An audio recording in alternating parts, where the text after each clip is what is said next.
All right. Well, hello. So here we are for the third video of from the play The Taming of the Shrew. Right now it's actually December 31st, 2022. So it's almost going to be time for the new year.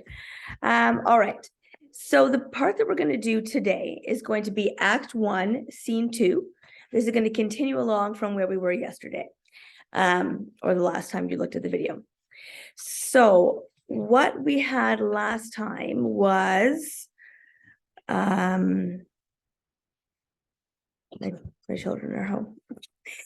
What we had last time was the background to the story. So we haven't actually got into the play The Taming of the Shrew just yet. This is just setting up how the story is going to happen. Okay, so if you remember, there's Christopher Sly. He's a drunk. He's found at the tavern. Some people decide to play a trick on him. It's a lord and his men and his friends. The trick is that they're going to pretend that when Christopher Sly wakes up, they might not even know his real name either, but they're just going to pretend that he is actually a lord. And in fact, he's been out of his mind for such a long amount of time that he doesn't know what's happening. So we're going to try to convince him that his reality is different. And that's actually one of the themes in this play, appearance versus reality. So this is like a minor theme. There's going to be some bigger themes that we'll come to later, but there's going to be a fair bit of people pretending to be something that they are not just with this layer in the play, but in the play within the play as well. All right, so I will share my screen here.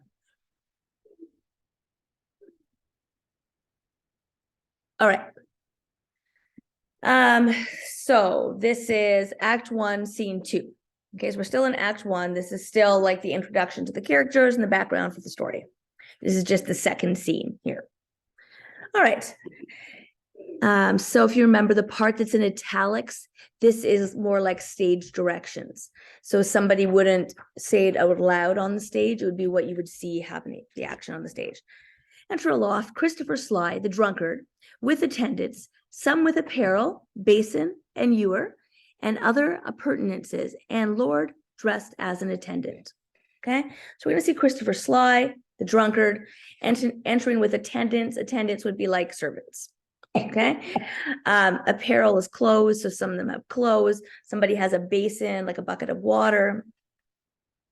And the Lord, the real man that owns this home, he's also dressed as an attendant, like a servant as well. So it looks like he's also going to be attending to Christopher Sly when he wakes up.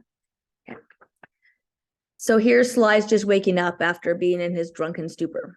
Okay, and he'd fallen asleep on the floor of the alehouse. He's not on the alehouse floor anymore. He's in a bedroom. Sly, for God's sake, a pot of small ale. He's asking for like some alcohol. Okay, and if we didn't know, what does it mean, small ale? Like, does it mean like he doesn't want too much? If you check the other side of the page, it says small could be thin, weak, and therefore cheap. Okay, so because he's poor, this is what he's asking for, something inexpensive. Okay, first serving man, will it please your lord drink a cup of sack? Second serving man, will it please your honor taste of these conserves? So his servants are offering him, the first one, a cup of sack. It says it's some Spanish wine. So he's asking for something cheap, and they're offering him something more expensive. And then they're asking him if he wants to have some candied fruit. The third serving man, what raiment will your honor wear today? What clothes do you want to wear? Sly, I am Christophero Sly. Call me not honor nor lordship. I ne'er drank sack in my life. And if you give me any conserves, give me conserves of beef. Ne'er ask me what raiment I'll wear. Don't ask me what clothes I'm going to wear. For I have no more doublets than backs, no more stockings than legs, no more shoes than feet, nay, sometimes more feet than shoes, or such shoes as my toes look through the over leather. So he's saying, don't ask me what clothes I'm going to wear. I only have, one set. Okay, so his doublet would be like his jacket. He says he has one back, he has one jacket. in terms of like his stockings, like his pants, it says he has no more stockings than legs. He doesn't have an option. He has one set to put on. He's obviously thinks to himself, just the same way that we've seen him as a beggar still. He's like, don't give me an option on my clothes. There are no choices. I have one outfit. Lord, as attendant. So this is the Lord that's dressing up like a servant. Heaven cease this idle humor in your honor. Oh, that such a mighty man of such descent, of such possessions and so high esteem, should be infused with so foul a spirit. So the Lord is saying, it's like you have this fantasy, this fake fantasy. You're such a mighty man. You're such like a man of high birth, such high esteem. You have so many possessions, but the mention here, should be infused with so foul a spirit. So it's like he's saying you have a wrong vision of yourself. You really, are highborn. You have property, but you're not, seeing yourself correctly. You're looking down on yourself, or you don't have the right view of your reality. All right. There's this. All right, so here's the next. Let's try this again. Your screen sharing is paused. Stop sharing. Let's try this again. Oh, seems to not want to be doing a screen share right now. See. Good. I think we got it here. Good. All right. So here we are on the next page. So Christopher Sly, he hasn't bought into their ruse just yet. Sly. What? Would you make me mad? Am I not Christopher Sly, old Sly, son of Burton Heath, by birth a peddler, by education a card maker, by transmutation a bear herd, and now by present profession a tinker? Ask Marian Hackett, the fat alewife of Wincott, if she know me not. If she say I am not 14 pence on the score for sheer ale, score me up for the lyingest knave in Christendom. What? I am not bestraught. Here's, and then he's interrupted. Okay, so Sly's going through and he's saying, like, are you saying I'm crazy? I know who I am. I'm Christopher Sly. He goes to give like his birthplace and, his career. And then he goes to say, and ask Marian Hackett, the fat alewife of Wincott. So he says, go ask, that might be the hostess from the tavern the other night. Ask her about me. She knows me. And he says that he is 14 pence on the score for sheer ale. So it looks like he has a tab, or he owes her 14 pence for his ale. So come on, she knows me. I even owe her money, He's trying to argue that he's really sure what his reality is. He knows who he is. He knows who he owes money. He's interrupted. Third serving man. Oh, this is it that makes your lady mourn. In this case, your lady would be referring to his wife. Like, your wife, she's mourning because of this. And what this would be they're saying, like, you have this foolish talk, like you don't really know who you are. You don't realize your proper reality. This is making your wife really upset. Second serving man. Oh, this is it. This it is that makes your servants droop. So even your servants, they're just feeling like their body's just drooping, maybe distraught over the fact that their, loving master doesn't have a clue in his head about who he is. Lord, as attendant, hence comes it that your kindred shuns your house. It says, this is why your kindred shuns your house. Kindred is your family. Shuns means they're avoiding you. Okay. So because of the way you're acting, even your family is avoiding you. Hence comes it that your kindred shuns your house, as beaten hence by your strange lunacy. Okay. Because you're acting like a lunatic. Oh, noble Lord, bethink thee of thy birth. Call home thy ancient thoughts from banishment. So bring your, the way you used to think, your ancient thoughts, bring those, your former thoughts, bring those thoughts back. Like you used to be in your right mind, and now you've banished, you've set those, appropriate thoughts to the side. Bring your real thoughts back, and banish hence these abject, lowly dreams. Look how thy servants do attend on thee, each in his office, ready at thy beck. We might hear sometimes the phrase beck and call. I'm at your beck and call. It means like I'll do what you want. Okay. So he says that each of your servants, they have their own position where they're ready to serve you. Like, look at them. Forget these lowly dreams, these dreams you have of being, a humble, poor person. That's not you. So now he's going to sort of prove to him why he should really accept that he's actually a nobleman. Wilt thou have music? Hark, Apollo plays. And then over here with the italics means that music starts to play. And 20 caged nightingales do sing. If you want music, you're going to have music. Or wilt thou sleep? We'll have thee to a couch softer and sweeter than a lustful bed, on purpose trimmed up for Semiramis. Say thou wilt walk, we will bestrew the ground. Okay, if you want to sleep, we'll take you to a comfortable bed. If you want to walk, we're going to get the ground ready for you. Or wilt thou ride? Thy horses shall be trapped, their harness studded with all gold and pearl. Dost thou love hawking? Thou hast hawks will soar above the morning lark. Or wilt thou hunt?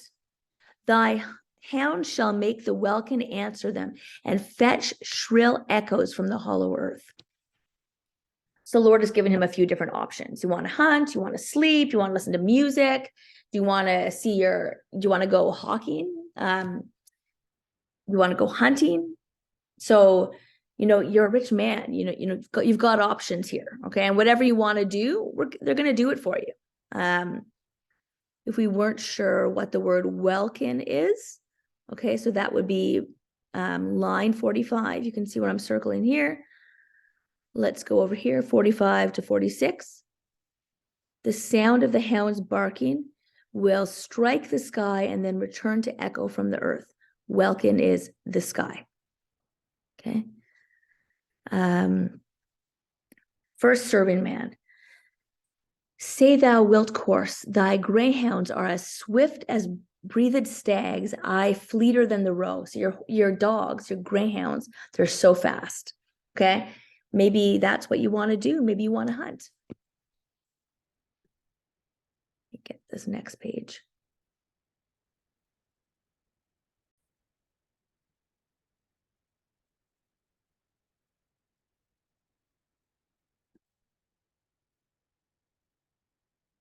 All right. Yes, I know I'm screen sharing. All right. So there's a lot more of this, trying to convince Christopher Sly of the reality the way they want him to see it. Second serving man, dost thou love pictures? We will fetch thee straight, Adonis painted by a running brook, and Cytherea all in sedges hid, which seemed to move and wanton with her breath, even as the waving sedges play with wind. So these pictures, it's like some artwork. Do you want to see this artwork? And they're referring to some Greek mythology. So there's Greek mythology in the artwork that he could look at.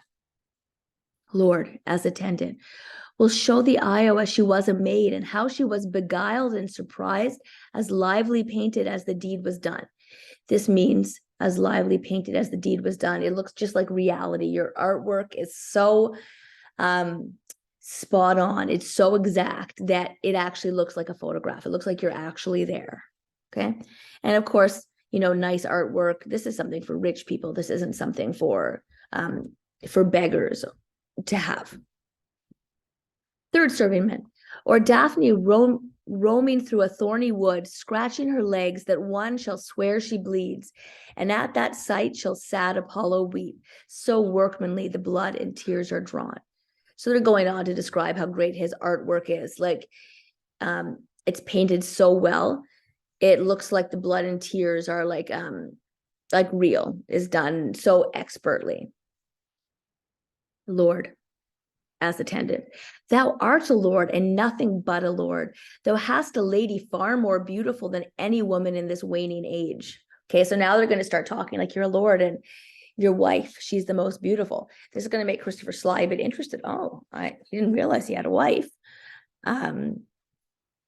They've tried to convince him so far by all these things that he has, like his property that he has in his home, his artwork, his animals, his food, the alcohol he can consume, the artwork he can look at.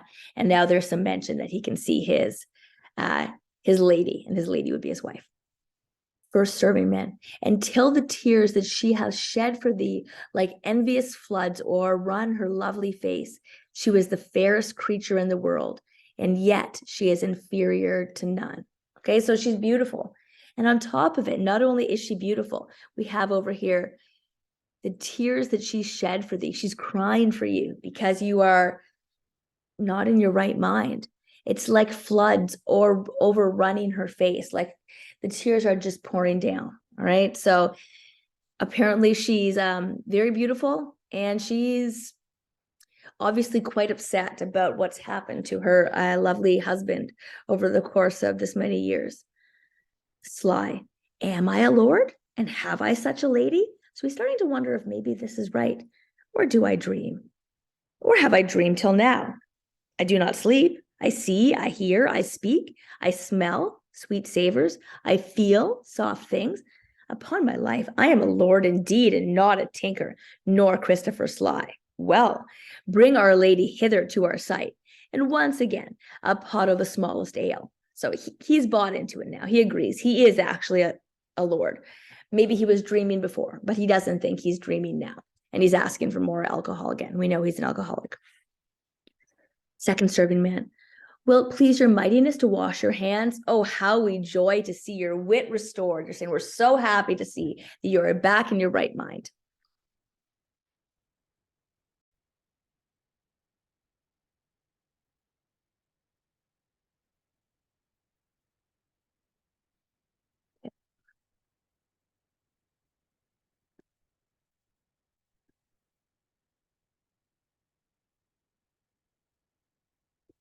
Your screen sharing is paused. That is not what we want. Let's try again.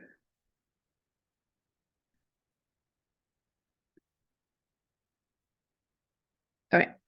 Looks like we're finally good here. Okay. Chapter 23. This scene isn't as long as the one from yesterday, so there is that. I think it might be a little bit easier to understand too. So it's the whole, trick that they're playing on him. Oh, that once more you knew but what you are. These 15 years you have been in a dream, or when you waked, so waked as if you slept. Before there was talk of 7 years. Now they're saying it's actually been 15 years that he's been not in his right mind. Sly, these 15 years, by my fay, a goodly nap. But did I never speak of all that time? Like, didn't I talk when I was, asleep for 15 years? First serving man, oh yes, my lord, but very idle words. Idle in this case, sometimes idle might mean that somebody's not moving. Like if someone is sitting in the house idle, it means they're not doing anything in their home. In this case, though, idle seems to be silly, like you're saying silly words. You're talking nonsense when you're talking in your sleep. For though you lay here in this goodly chamber, yet you would say you were beaten out of door, and rail upon the hostess of the house, and say you would present her at the leet because she brought stone jugs and no sealed quarts. Sometimes you would call out for Cicely Hackett. So it looks like the screaming and the shouting that he would have done as a drunkard, what they're saying to him, like, because he's probably going to remember some of that. They're saying that's what you were shouting in your dream when you thought you were somebody else. Sly, I, the woman's maid of the house.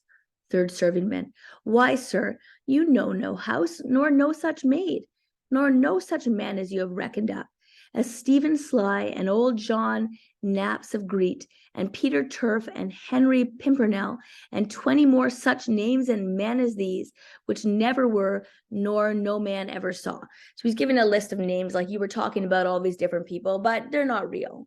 You don't really know them. You gave like 20 different names and it was just nonsense. You just made it all up. Sly.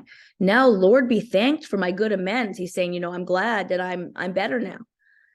Oh, they all say, amen. We agree. We're glad you're better. Sly, I thank thee. Thou shalt not lose by it.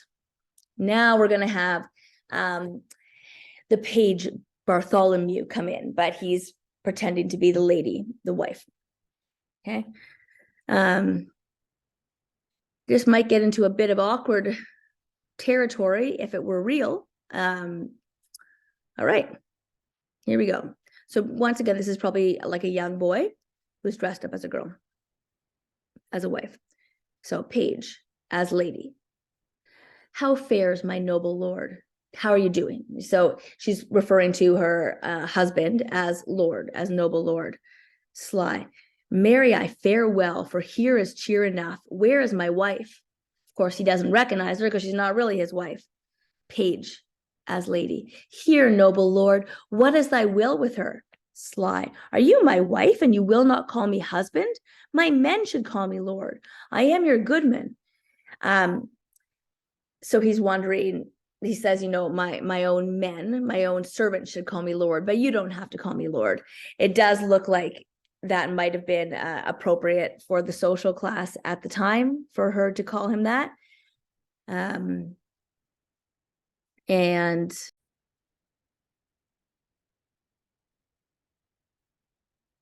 some of these would be maybe what would be the social norms for the time, but this is going to get into relationships as well, and how do we see marriage relationships? How do we treat people within the marriage relationship? That's kind of what this play is going to be focusing on a bit. So this is like an introduction to that topic. So the page as lady, my husband and my lord and my husband, I am your wife in all obedience. So the poor boys dressed up like a lady is there saying, I'm your wife. I'm going to be obedient to you. You're my lord and you're my husband. So you're you're over me like a boss, I guess. And I'm as well as my husband. Okay. Sly says, I know it well. So he agrees. Yes, I am your husband and I am your lord.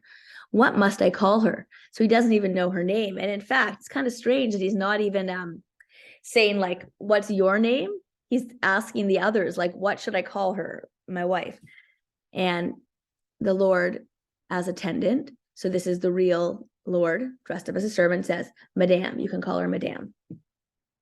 Sly, Alice Madame or Joan Madame? Like he's trying to find out what's her name anyways. Is it Alice? Is it Joan? The Lord said, Madame and nothing else. So lords call ladies. Your Lord, why you would call your wife, your lady, is Madame. It doesn't really matter what her first name is. You call her Madame, she will call you Lord, or she can call you husband. Sly, Madame, wife, some say that I have dreamed and slept above some 15 years or more. The page, dressed like the lady again, says, and all this time seems 30 to me. It seems like it was 30 years. Being all this time abandoned from your bed. So felt like it was 30 years where we weren't sharing the same bed. So a little, I guess, introduction to something sexual there. She says that she's, been away, I guess, from having their marital relations for, it felt like it was 30 years. Now, of course, this topic is going to make Sly think about something. 'Tis much, servants, leave me and her alone. Madame, undress you and come now to bed. So he's ready to, now that he's here in his right mind and he's got this beautiful wife, he thinks it's time to get back to time to have sex. She should get undressed and come to bed. Now, as we know, this boy is in no position to be getting undressed and jumping into bed. It's not who it seems. He's a young page. So now they need to find some excuse, like after introducing kind of the topic of sex, then they got to find a way to get this poor kid out of there. He needs to have an excuse for why this isn't going to work. So the page as lady says, thrice noble lord, let me entreat of you to pardon me yet for a night or two. Give me 1 or 2 nights, or if not so, until the sun be set. For your physicians have expressly charged in peril to incur your former malady, that I should yet absent me from your bed. I hope this reason stands for my excuse. So the excuse they're going to say is that your physicians, your doctors said that I shouldn't be coming to your bed. We shouldn't be having sex just yet, because it might incur your former malady and might make you once again go out of your mind. So the doctor said, not yet. Okay, so that's going to be like the excuse. I hope this reason stands for my excuse. I hope that you understand this reason. Sly, it stands so that I may hardly tarry so long, but I would be loath to fall into my dreams again. Okay, so he doesn't want to wait. He doesn't want to fall back into these, crazy dreams again, where for 15 years he was, out of his mind. So he agrees. I will therefore tarry in despite of the flesh and the blood. Okay, so he agrees. We're gonna wait. I don't want to be crazy again. All right, enter a messenger. So we're coming to the end of scene 2. Now we're going to be introduced to the players once again. So the players are the actors that are doing the play. Messenger comes in. Your honors players, hearing your amendment, are come to play a pleasant comedy, for so your doctors hold it very meet. Okay, so they're saying that we have some actors here. They're going to do a pleasant comedy for you. They're going to do a play for you. And in fact, your doctors think that this is just the thing. Your doctors hold it very meet. They think this would be appropriate. So it wouldn't be appropriate right now for him to be in bed with his wife, but he should, in fact, watch a play. So this should be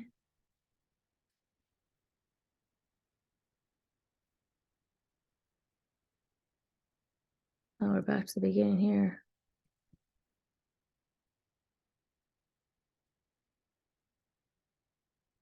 It's not the pictures we want.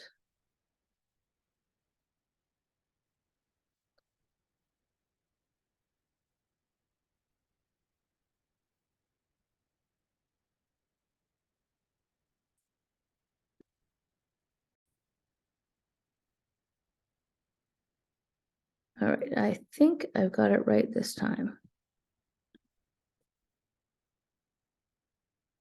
Our screen sharing, that's what I'm trying to do. I don't need that. Ta-da. All right, so this is the end of scene 2 right here. So they said we have the messenger said we have some actors here. They're going to show you a pleasant comedy. They're going to show you a play. The doctor said it's a good idea. Seeing too much sadness hath congealed your blood. Okay, so once again, we see like a misunderstanding of how the body works. They think that his sadness has made his blood too thick, like get congealed. This isn't, of course, the way that things work. And melancholy is the nurse of frenzy. Therefore, they thought it good you hear a play and frame your mind to mirth and merriment, which bars 1,000 harms and lengthens life. So the doctor said you should watch a play. It'll be good for you to hear something funny. This will lengthen your life, all right? And it'll change your mind to mirth is like, laughter and enjoyment. This is going to be good for you. Sly says, Mary, I will. Let them play it. He's fine. He agrees. They should do the play. Is not a comedy, a Christmas gamboled, or a tumbling trick? So he's showing here that he doesn't even really understand about the actors coming to do a play. This probably means comedy over here. So it might be that he doesn't even know what type of play they're referring to. And a tumbling trick seems like he maybe thinks they're going to do some gymnastic type moves. And they have to explain to him, Page, as the lady, no, my good lord, it is more pleasing stuff. It's going to be better than watching a tumbling trick, some gymnastics. What, household stuff? Lady, there's a kind of history. Sly says, well, we'll see it.